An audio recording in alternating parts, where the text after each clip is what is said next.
The National History Day theme unites the diverse topics of over 500,000 participants. I'm Sarah from Minnesota History Day, here at the Minnesota Historical Society, to give you an idea of what this theme means and the different ways you'll work with it when creating your project. Each year, National History Day chooses a different theme. You'll notice that the themes are very broad. Almost any idea you have will connect to it. This year's theme was last done in 2001, Frontiers in History, People, Places, Ideas. The annual theme isn't just once and done. It's something you'll think about throughout your project. There are 4 places you'll think about the theme on your History Day journey. You'll first use the theme when picking your topic. In addition to any requirements from your teacher, your topic must connect to the theme. Let's take a closer look at some of the key words from this year's theme. The first definition of the word frontier is a geographical boundary. The sorts of topics you might brainstorm connected to this definition generally focus on people and places, such as the 1947 partition of India and Pakistan by the British, a geographical boundary that caused one of history's largest forced migrations. The building of the Transcontinental Railroad across the frontier of the North American continent, which changed the landscape and settlement of the United States. The creation of the Great Wall of China, a boundary designed to protect the empire.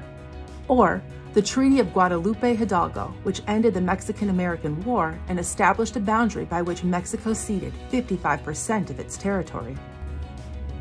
But that's just one way you can think about the idea of frontiers in history. We can also think of frontier as the limit of something, especially the limit of what is known about a particular subject, possible in terms of achievement, or what is accepted as status quo in society. These sorts of topics focus on ideas and innovation, like the discovery of the double helix, which allowed scientists to study DNA, opening a frontier of medicine. Through protests at Woolworth lunch counters, the Greensboro Four pushed against the limits of segregation. During World War II, women Air Force service pilots fought against gender barriers in military service. Or Lewis Hines' use of photography to raise public awareness and change society's feelings about child labor. In the end, you'll pick a topic that's interesting to you. And no matter which way you connect your topic to the theme, people and places, or ideas and innovation, you will need to identify or define your frontier. The thing about frontiers, though, is that they didn't change history by themselves. This is where the second half of the theme comes in: people, places, ideas.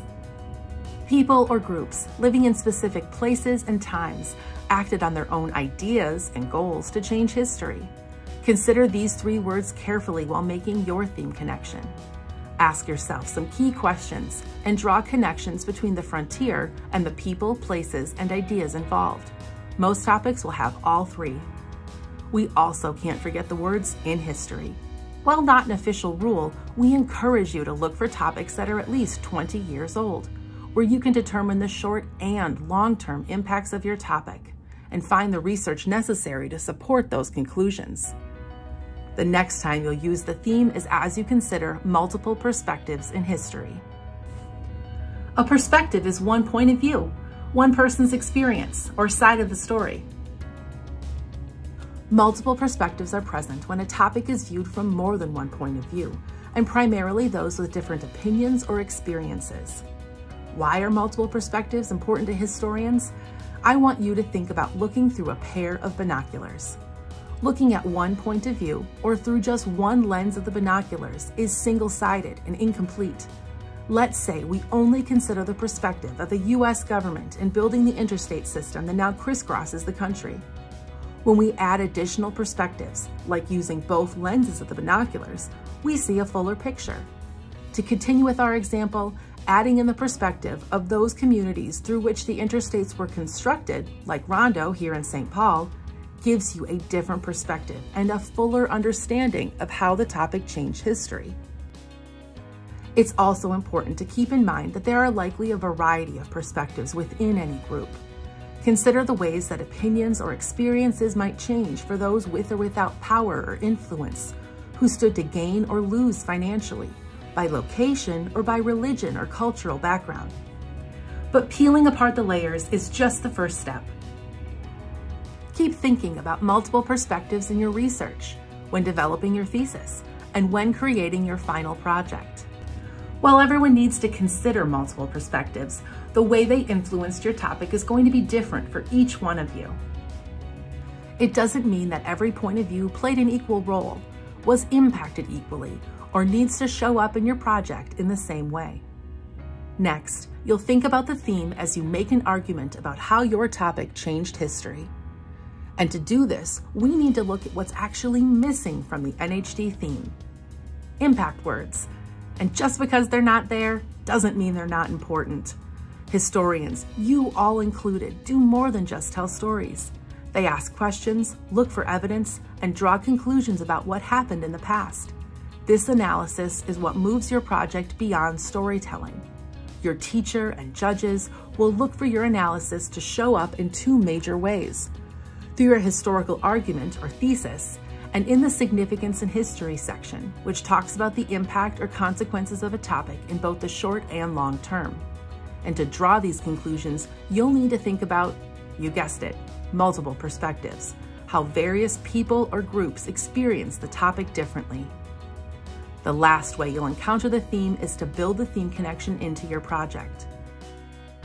This connection should be clear in the project itself, not depend on any interview with judges, and should go beyond just using the theme words. Think about how your topic connects to the idea of frontiers in history. There's no right or wrong way to include this in your project. Most importantly, where does the idea of frontier fit into the timeline of your topic? Before, during, after? Try using the theme words in your thesis, titles, or section headings. When the word frontiers doesn't fit right into a sentence, are there synonyms that make more sense, like barrier, obstacle, or limit?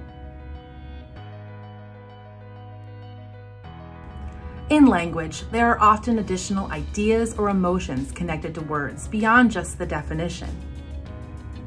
There's the denotation, the precise dictionary definition of a word, and the connotation, the positive or negative feelings associated with the word. For example, think about how the dictionary definition of homework might be similar to or different from your feelings about it. This year, we need to take a closer look at the word frontier. Beyond the dictionary definition we discussed earlier, what other emotions or ideas do you have with the word? Maybe you think about movies, games, or books. Maybe you think about westward expansion or exploration. Going beyond the dictionary definition, we begin to get a sense of the complexity of frontier and how it has changed over time.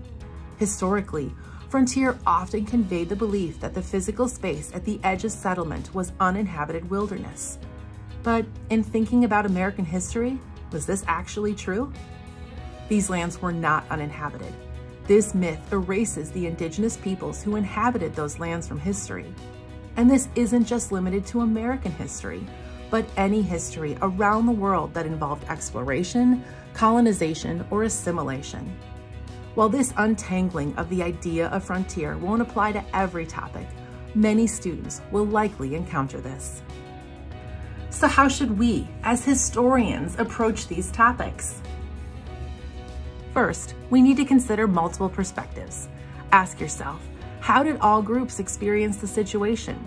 How did power dynamics, control, money, or influence play a role? How were people impacted differently? You'll also need to think carefully about your sources. Are your sources about Indigenous history being written by Indigenous authors? Are there myths, misunderstandings, or stereotypes present in non-Indigenous sources? When creating your project, remember that it's okay to be critical about your topic. The impact may be positive, negative, or a mixture of both. The opinions and experiences of different Indigenous groups likely varied. Be nuanced by being specific about tribal groups and identities.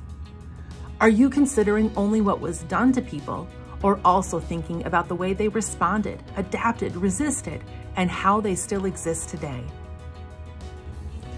We are looking forward to seeing the topics you'll select, the research you'll uncover, and the projects you'll create this year for National History Day. Good luck and happy History Day.